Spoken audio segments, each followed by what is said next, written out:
This is Marketing Uncomplicated. Hi, everybody. Thanks for coming back to the podcast. I have an amazing guest today. Danielle Della Fuente has vast experience in pace building and diplomatic efforts stemming from her work at the U.S. Department of Defense and multiple embassies. Her passion for achieving sustainable development led her to form the Amal Alliance, and we'll dig into that plenty in our session. Amal is an international NGO that provides displaced and disfranchised children worldwide with educational and social development programs to help cope with the invisible scars of trauma and the learning fundamentals needed to succeed. Bridging policies and practice, she sits in the advisory board of Boston University's Global Development Policy Center, a G20Y committee, that steering committee of Karanga, and forms part of numerous international coalitions and UN task teams to early childhood development, inclusive education, and social emotional learning. Danielle obtained her BA in International Relations from Boston University's Pardee School of Global Affairs and M.Lit in Pace and Conflict Studies from the University of St. Andrews in Scotland. Wow, you are already doing some amazing stuff, Danny. Good to see you. Thank you, Sasha, for having me. It's a pleasure to be here. So, amazing background, amazing work you do. I think a lot of us can say, wow, she's really making a difference in this world. So, I really want to go back to the beginnings of. So, let us know when Amal first launched. Where did the idea come from? And where did you kind of see a gap within the market that really kind of pushed the passion to drive Amal Alliance? So I think actually I'll have to go back a little further because I started my career working for the U.S. Department of Defense, and I was fostering relationships with the Middle East and U.S. government. And we had all these wonderful groups, focusing on energy security and water security or issues of governance, with individuals at very high levels. So whether it be ambassadors or generals, and we would bring them together to talk about key topics. But I always felt like, why are we having these meetings after an issue arises, right? Why aren't we trying to prevent things from happening and then spending all this money and time and energy and effort to resolve an issue thereafter?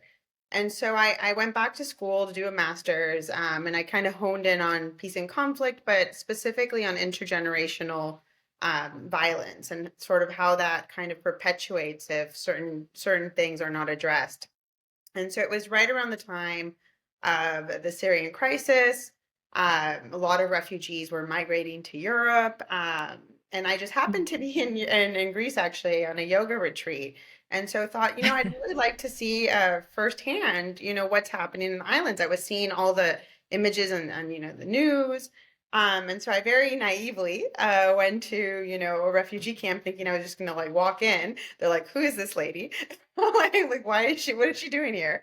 Yeah, But I usually don't take yeah. no for an answer. And so I was committed. I really wanted to learn about the children's experiences, their journeys, what the situation was. And I mean, I lived a very privileged and sheltered life. And so I don't think I was necessarily prepared to see what a refugee camp was actually like, and to hear some of the stories that I was about to hear. And so I sat there listening to lots of journeys and kids telling me about their experiences, and I left there with um a profound need to do something. I just couldn't leave with all this information and not do anything about it. And so Yeah. I had noticed that there were some services missing. Most everything was focused on sort of the basic needs, food, water, and shelter.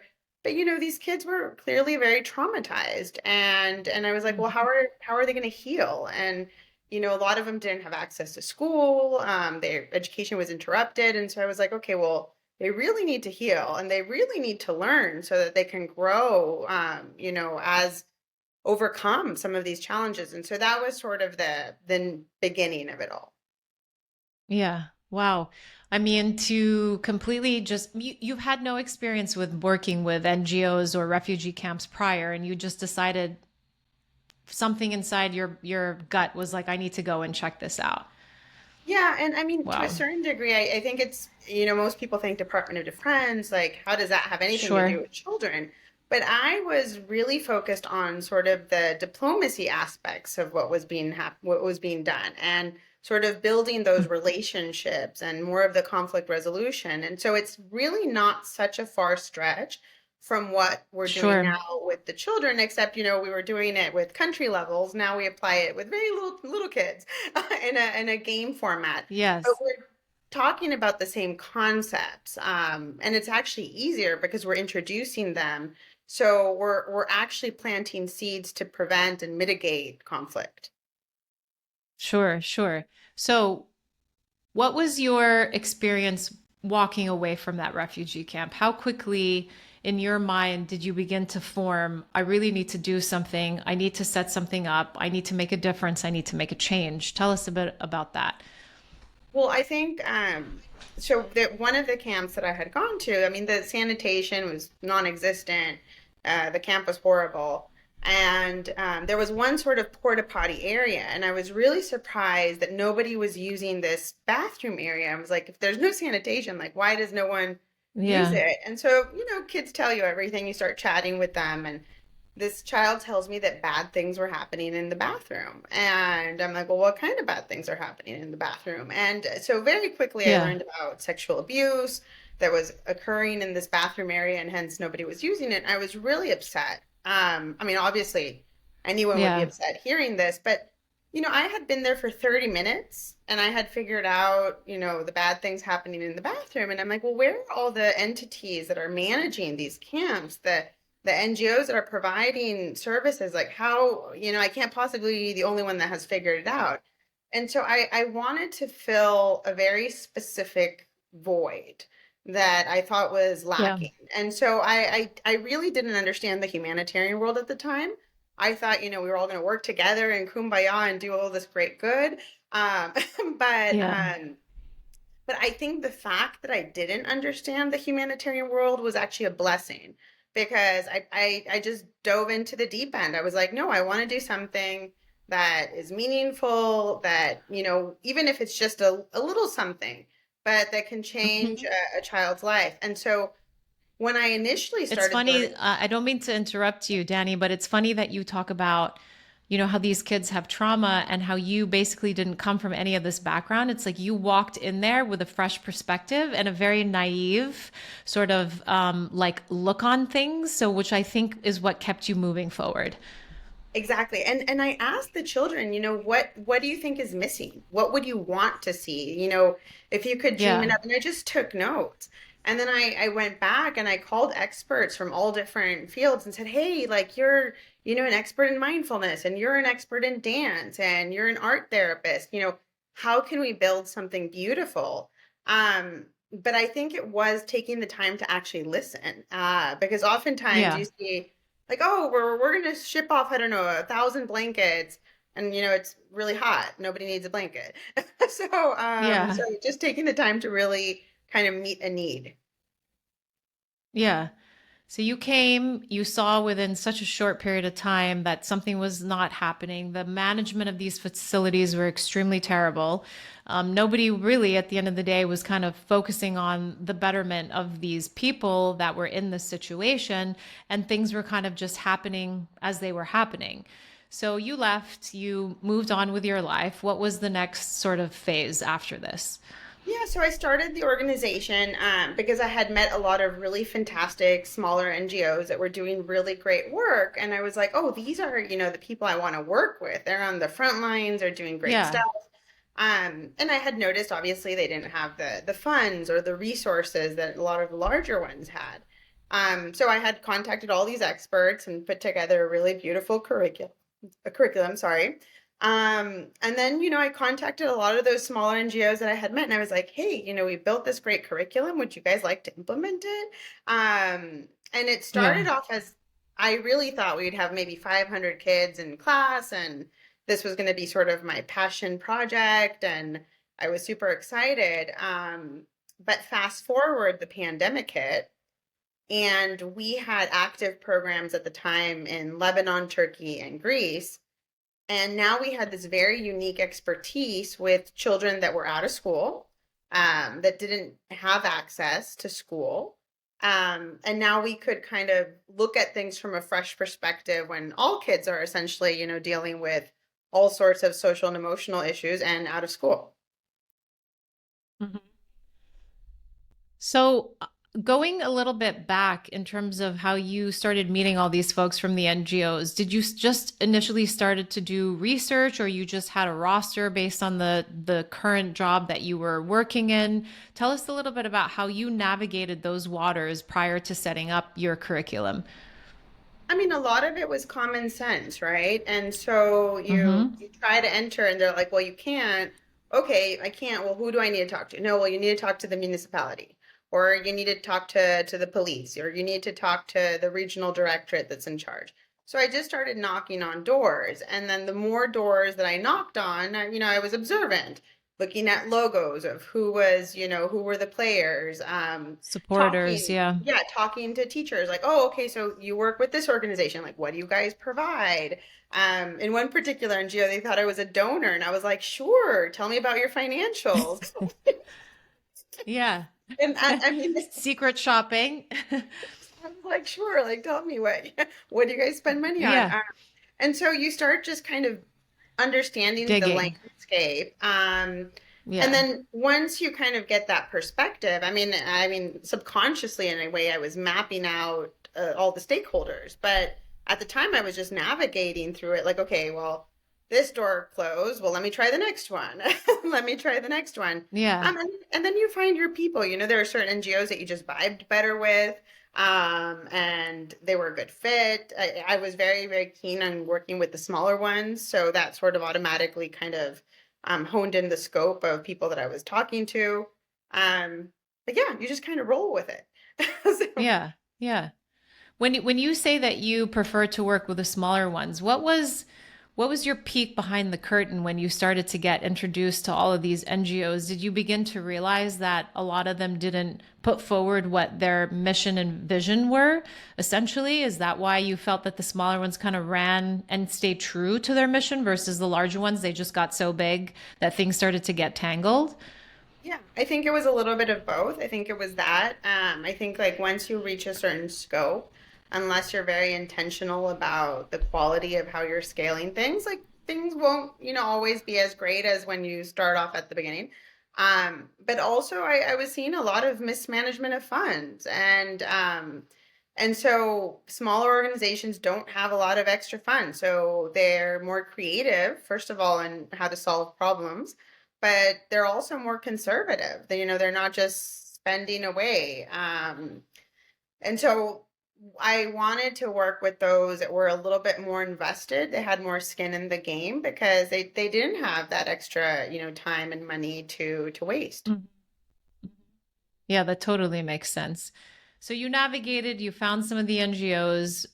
How did you come about putting your curriculum? Dive into a little bit more about what this curriculum was for, because it's stemming from, obviously seeing what was happening to these children, and really what was your mission in terms of support through this curriculum? So our curriculum has had so many iterations and variations. Iteration. So initially, at the time, I didn't even know the right lingo, right? I just knew that there were certain things that were missing, and kids were not experiencing their childhood. So I wanted to bring them that joy, and so I wanted them to play and to laugh and to dance and to sing and have all these amazing moments, but to heal. So, I had just taken a kids yoga teacher training course. So I wanted to include kids yoga and mindfulness. And so initially it was just kind of bringing all of those modalities into one. So, making sure we had art therapy, making sure we had dance and kids yoga, etc.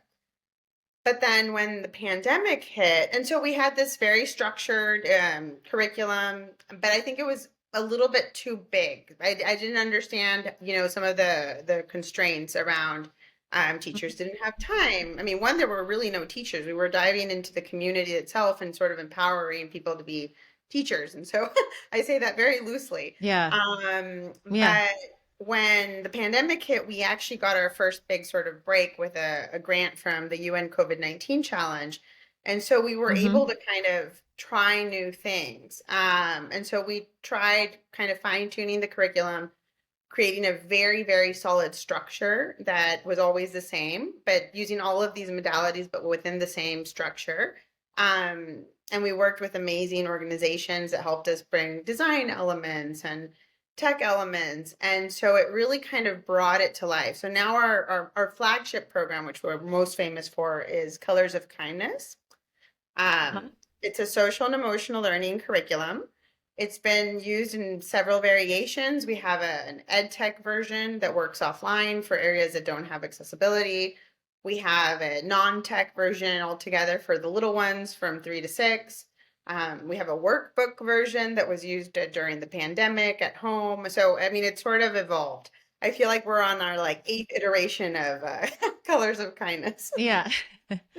I mean, I mean, that's great. I mean, I think the more you iterate, you guys are just learning to make it that much better, you know? Are you actually getting feedback from some of the kids to help you iterate this? Oh, how Yeah. amazing. Tell Yeah. us more about that. So not just the kids. So one of the things that I learned earlier on was that you can have a great program, but if there is no evidence Hmm. of impact, it's not going to go anywhere. And so Yeah. we were really fortunate that once we did our first pilot of Colors of Kindness in Bangladesh, and we had Yeah. got really, really great results. We saw about a 16.5% increase in the social and emotional skills of the kids. And we had collected that data through the kids, through the teachers, and also through the parents. So pre and post surveys. But after that, we actually found funding to do an evidence-based sort of run.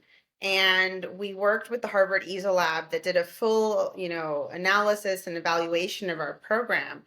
And we were super excited to see that there was a statistically significant increase in the kids' skills. So it wasn't no longer like, oh, we have a cute little program and it's nice. The Harvard Yeah. EASL Lab is now saying it works, it's efficient, Hmm. it's Hmm. statistically Hmm. significant. But each location depends, right? So like in Greece, we couldn't really evaluate the parents. The Ministry of Education didn't let us. But so we focused on the teachers and the students. Whereas in Uganda, we had parent feedback. But we always iterate on all of this feedback. It's really critical. Everything that we design is for and with our beneficiaries. It's something that's super inclusive because we don't want to be prescriptive. Who are we to come in and say, hey, we think this is good for you? Yeah. And so it's very, very inclusive in that nature. And I think as it's evolved, it's just gotten better and better because it's been fine-tuned. Yeah, that's fantastic. I mean, I love how you're going back to really the basics in terms of like surveying and understand how things are like working and the evidence of that, which is like I love that you said that nugget. Like you can have an amazing program, you can have amazing service that you offer, but if there is no evidence and proof of like how it is transforming that person's lives or a collective, then you have nothing, right? And I think that that particularly can apply to any industry you're in, whether it's NGO to ed tech to anything. I think that is like crucially important. And you're going back to who you guys are supplying this for. That's wonderful. Well, and one Uh, other thing I want to go mention in our ahead. case, it's not just the kids. If the kids is the end beneficiary, but if the teacher doesn't Sure. deliver the content or isn't happy to deliver the content, it's not going to go anywhere. And so we've Yeah. really kind of focused on teacher well-being, just the ease of it, like user friendliness, because then if the teacher's excited, it really changes the dynamic. Sure. That's wonderful. I mean, so you've obviously had your ebbs and flows in terms of finding the teachers and really getting, as you said, feet on the ground to really support this effort. How challenging has it been for you? Because it's a donation of time in essence, correct? Yeah. I mean, challenging is an understatement. We've had every single hurdle Yeah. imaginable. But I do think, no one ever wants to talk about the failures and, the things that Yep. didn't work out. But I mean, let's just, put out numbers. Assuming that we applied to 800 grants, well, maybe we got one or two. Assuming we contacted 2,000 people, maybe we got five replies. But that's okay because those five people that responded or those two grants that went through, those were the ones that we were meant to do, and then those doors open other doors. But it's a lot of effort. I mean, it's not just the Yeah. actual work on the ground because if you think about it, the humanitarian industry is entirely donor based, so you have to apply for these Hmm. grants and then you have to report on them, and you're accountable. You receive funding. It's not just, people are handing out money. They want to know exactly what you did with that money and how you spent it, and what was their return on investment, even if the investment is towards, societal impact. And so there's a lot of pressure in that. And then obviously finding the right partners, um, making sure the content's actually great and it's doing something. So I mean, there's so many things from operations to even just marketing. Like, okay, we didn't invest in marketing at all because we didn't have a budget for it at first. I remember I got a call from an organization. They're like, "Oh, you guys must have the most amazing marketing team because we keep hearing about all the Yeah. stuff you're doing." I'm like, "Oh, we don't really have a marketing team, but so, but what we were Yeah. doing was sharing what we were learning. So we were one, collecting evidence and turning it into reports and analysis for the sector that, there was very little evidence within education and emergencies and in the field of social and emotional learning. But then we were going to conferences and we were sharing. And I mean, I 1 year I spoke on 12 panels, and all of those kind of led to one person to another. And so here we had, the amazing quote unquote marketing, and it was really, we were just trying to share our learnings because we wanted to make it a little bit easier for those coming after us to maybe not have to go through the same hurdles that we jumped through. Yeah. That's incredible that somebody, reached out to you and said, "What in the world are you guys doing for marketing?" So how are you, like, wild, because I think it's the tipping point of how something spreads, right? And I think to your point, it goes back to like evidence of how you guys are succeeding that really picks up traction for people. So what platforms were you using to spread the successes that you guys were having? So I think it wasn't so much the platforms as the much as the partners. So when we started understanding the Okay. evidence, so in Bangladesh we worked with NYU Global Ties and UNHCR, great organizations. Um, in Greece, we partnered with the Harvard EASL Lab. Harvard has a name. You hear Harvard, you go, oh.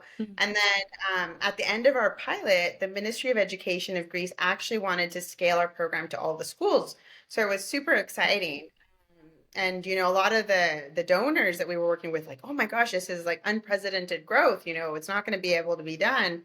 So MIT Solve at the time was conducting a leap challenge, and we had won the leap challenge. And so they basically created a case study of sorts. It was a little bit more like a blueprint of how we started scaling our intervention in Greece, and some of the key factors that helped the growth, but also some of the things that were challenging.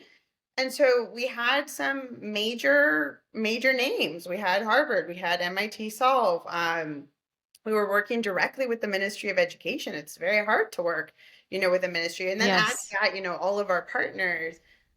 We had a really great program going on in Uganda with, the Lego Foundation. And so a lot of these players were extremely significant in the field. And so it just started kind of validating us and giving us a lot of credibility.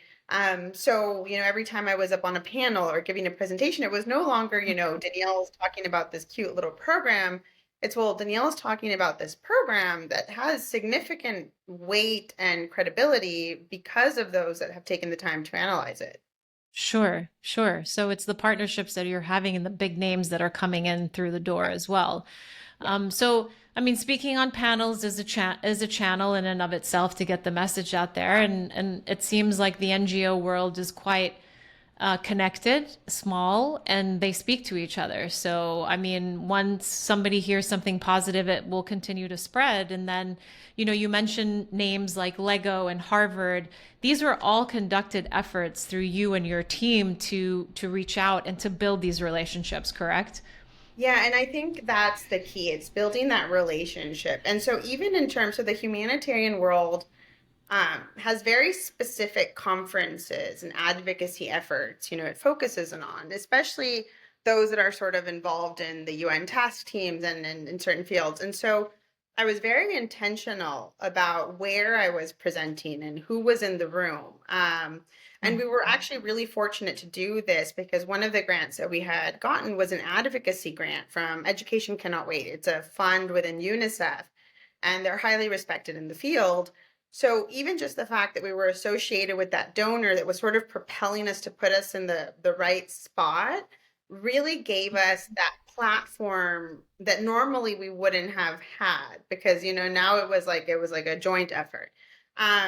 But it all comes down to the relationship, because at every one of these events, whether it was a dinner or whatever, a seminar, you connect with someone, and then you build the relationship, and then you figure out ways to collaborate, and then maybe there's a way to collaborate, maybe there's not, but then that person tells somebody else, and it's quite a small world.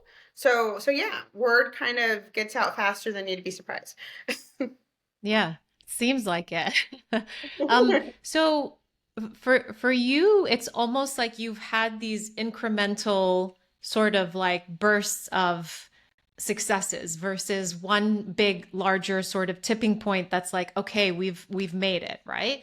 But what was that initial burst that did happen where you felt, okay, we're onto something and we're moving through, that kept you going forward to have these continuous little bursts of success as you're moving through the process?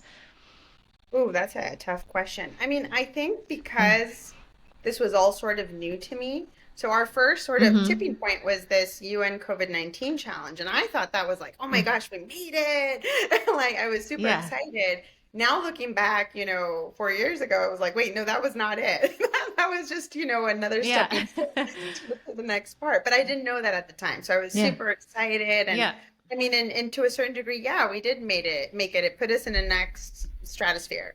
But then, for instance, when we were piloting the program in Greece or in Uganda, when the Greek ministry wanted to put in all schools, oh my gosh, that was like the next, like, oh my gosh, now we're scaling, Sure. like how exciting. But I had never scaled a program. So now it's like learning, well, yeah, Yeah. you're in early stages of scale. So that doesn't mean you made it. So Yeah. there's a difference. It's a learning curve. Yeah. Good. But even within in Uganda, we had this amazing two cohorts, and we were super excited. We were going to move on to like scale funding, and then we didn't get it, and that was like a huge blow. But then fast forward, a year, our Ugandan partner just called and he's like, "Oh my gosh, we got funding, and we're going to train 28,000 teachers." It's like, what? So Yeah. there are a lot of these like tipping point moments. I Yes. think it keeps going and it keeps being exciting just because it's always new.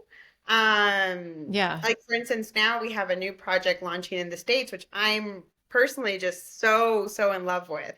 And I guess this is my Yeah. next tipping point, like, oh my gosh, we made it. But if you ask me in two or Yeah. three years, maybe it's not it. But Yeah. Sure. I think we just approach every project, every step as with the best that we can do.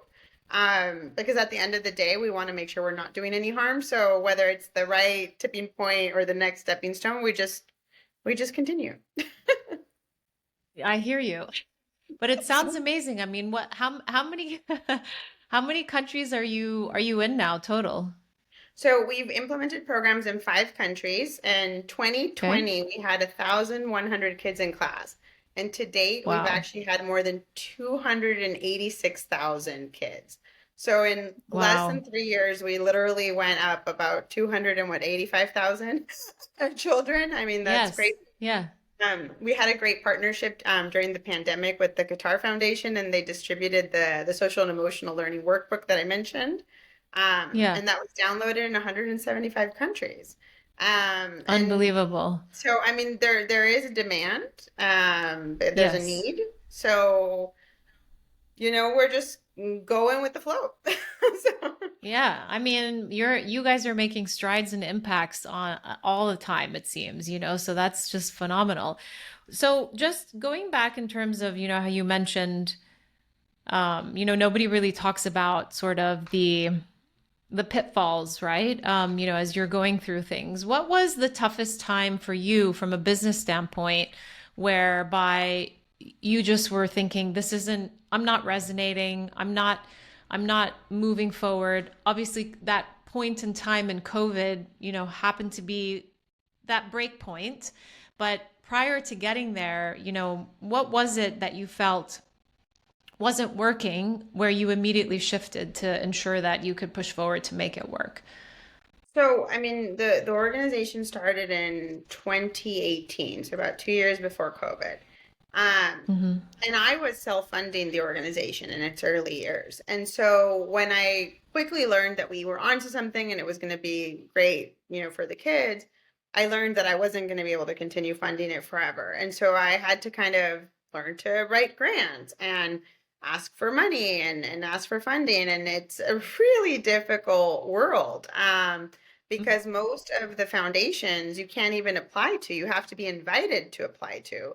But how do you get invited to apply for something if they don't know you? And so it's sort of that catch 22. And so I was highly frustrated, right before the pandemic hit, because I was like, well, this is great. Like, we can apply for anything, but nobody knows who we are, and we can't actually apply for some Yeah. stuff. Um, Yeah. and so right when the pandemic hit, like so early on in that sort of right before, so maybe February 2020, I was actually thinking of shutting down the organization. We were having board meetings of how do we, close it? And then the pandemic hit, and I was like, oh, okay, this is it. This is this is where we die. But I Yeah. wanted to make sure that if we were going to go down, we were going to go down fulfilling our mission. So Yes. what was technically what I thought was going to be our goodbye was actually what saved the organization, because I was like, no, like, Wow. I'm not just leaving our kids. We have 1,100 kids in class. Like, they need to know that, we're not there, but we're there. And so initially I had spearheaded an emergency response consortium with a few colleagues, and we put together this podcast series. It was called We Are in This Together. And this Yeah. is like kind of before podcasts were still really cool. So, Yeah. and so it was basically like voice notes in podcast form, and we sent Yep. them to everyone on WhatsApp. And we had 160,000 users, and on Wow. WhatsApp, by the way, not even like Yeah, internet. yeah, yeah. So, WhatsApp community. Yeah. Yeah. um, in 1 month of that first month of the pandemic, and I was getting all these calls from like organizations in Chile and in Kenya. I'm like, how did you guys know about my podcast? And then Yeah. that's when the UN was like, we love your podcast. I'm like, you did? You heard it? Yeah. Like Yeah. what? And so that's Yeah. how we kind of got involved. They're like, would you like to apply to this challenge? I was like, yes, we would love to Yeah. apply. We're just waiting for someone to invite us to apply to anything. I love that. And so, yeah, so That's I mean, amazing. yeah, I really thought that was like our going down, and then clearly not. Yeah. That's an incredible story, Danny. I mean, when you guys put out the voice notes on WhatsApp, who were originally on there? I mean, how tell me a little bit how you set up the WhatsApp community for you to invite people and for it to spread like wildfire, because that's important as well. Because I can go and start a community Yeah. and start sending, my podcast out. It's probably not going to have the same impact, but So I'm actually the English voice. So like I yeah. was the English voice with two friends of mine, one in Australia and one in Austria. We were the original OG, recorders. Um, Yeah.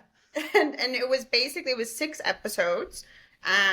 There were 10 minutes each, or actually a little bit Yeah. shorter. I think they were like 8 minutes each. And then each one focused on a different aspect of well-being. And so we were Hmm. fully aware that our audience didn't have, like, were either stuck in a tent or a container or something, like they had no free movement. They didn't have any colors or anything. So how on earth do you play or draw if you don't have supplies? So some of the activities were like use your finger to trace the clouds, and now you're drawing in the sky. Or grab Yeah. a stick and you can draw with your grandma in the dirt. And they were just very intergenerational sort of focus. So it was all, each of them had a topic. There's not rocket science in there. They were just really like cute, nice, easy tips for you to do as a family to not, go stir crazy being stuck. Yeah. Um, and then the Qatar Foundation had offered to translate them because they were part of the consortium to four Hmm. languages. I think it was 4 languages. And so I was part of all these coalitions and task teams, and I was like, okay, I'm just going to share it with everyone. And so, Yeah. Yeah. the interesting thing was And how did you do that? Like just via email? via email. I sent it directly to like our teachers and to the families that we had, and like our partner organizations shared it to their WhatsApp Sure. groups. But we probably only reached maybe like 600 people with that. Yeah. But this was March 2020. So this was not even like a month into when the pandemic hit. And here we had something that was fully translated, ready to go. And all these big organizations were still trying to figure out what they were going to do. So Yeah. people were like, well, just use these audios. And so I think what was really the content was great, sure, but I think what was the game changer was the timing because we were first. Yes. Yes. Yes. So, It's totally timing. Timing is everything. yeah, timing. And then nobody knew what to do. They're like, well, we'll just use these. So, and Yeah. um and they were really lovely. I mean, we had like a nice little jingle, and you would kind of like have a, okay, ding ding, now go to your next activity. And Yeah. then so Yeah. maybe it wasn't a perfect response, but it was something, and it was entertaining enough to, keep people going, and it worked. It seemed like it more than worked, and it seems like it was more than a perfect response. I mean, you guys got your first sort of, big break during COVID. I mean, people wanted to use these. They even not having heard the audio myself, I can only imagine how uplifting they could be for somebody in a situation like, as you say, no freedom to move. So I think that's an amazing story. I mean, truly, I mean, it talks through the tipping point of how something can really spread like wildfire just based on the timing, right? And if That's we had incredible. waited like 1 month more, I really don't think it would have been as effective. But Sure. also because it already existed, then a lot of organizations were like, well, let's not reinvent the wheel. Let's just use something that's already being used. And actually, one of the things that I think is a success point, most people are very territorial with their stuff. I get it, Sure. intellectual property, I totally get that. But some things don't need to be, housed in like, oh, only us, we can use it. And so this was one of those Yeah. things. Like this was sort of made to spread because it had no licensing, it was free. It could be easily downloaded if you didn't have Wi-Fi. And so we just sent it to everyone. And I think a lot of That's the beautiful. responses that I saw were like, okay, well, we have this response, but it costs this much. And, Mm-hmm. only these people can use it. And I think that was really Sure. something that differentiated us. That's truly also another fantastic nugget because you are right.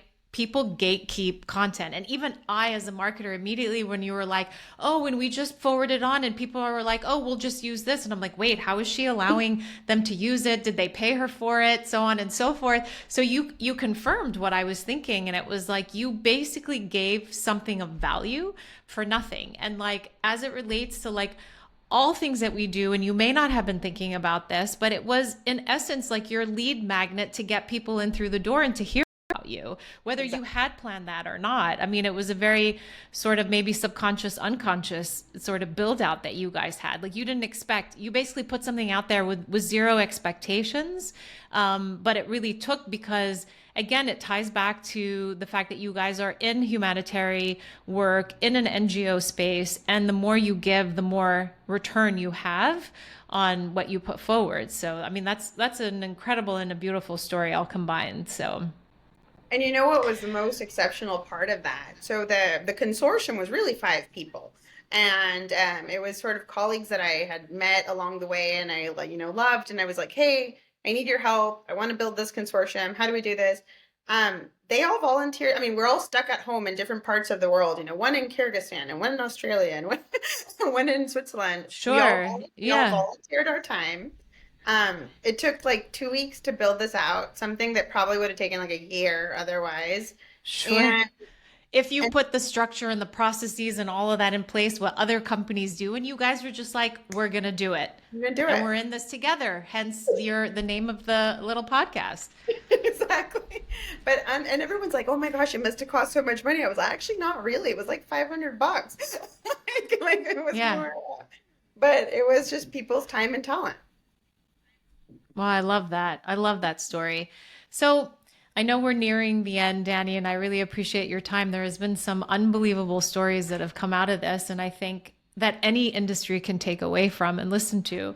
What is your biggest advice to somebody wanting to step into to the NGO environment? You know, what things to pay attention to, or how to keep trucking along once you kind of pick up on the fact that you're like, I've got something here and I'm not going to let any roadblock So stop I me. think persistence is key. But also believe in yourself because at every single step, even some of these, big woohoo moments that, you think you've like made Sure. it, there's always naysayers. I mean, at every single big peak, I've had someone say, "Oh, nope, that's not possible. Nope, it can't be done. Nope, that we've never seen that before." And if I would have fed into that, I wouldn't have continued. And I just, I took their expertise to heart and was like, okay, but I see a different path. And I just continued. And so you have to kind of believe in your own efforts. And if Yeah, you have something that's of value, the content will speak for itself. that's incredible. I love that. Good piece of advice. So, I'd leave the audience with this. Where can they find and learn more about the Amal Alliance? So please visit our webpage. It's www.amalalliance.org. We also have a dedicated webpage for the Colors of Kindness program. So it's colorsofkindness.org. You can follow us on Twitter and Instagram. Not Facebook because we were recently hacked. So we'll be back soon. but, Yeah. but in general, yeah, please get in touch with us if you want to learn more about what we're doing. You can also shoot us an email at info@amalalliance.org. Love it. Love it. Thank you so much for your time, Danielle. This was unbelievably informative. I loved it. Thank you so much, Sasha. It's such a pleasure to be here and so nice to see you and hear you. Likewise.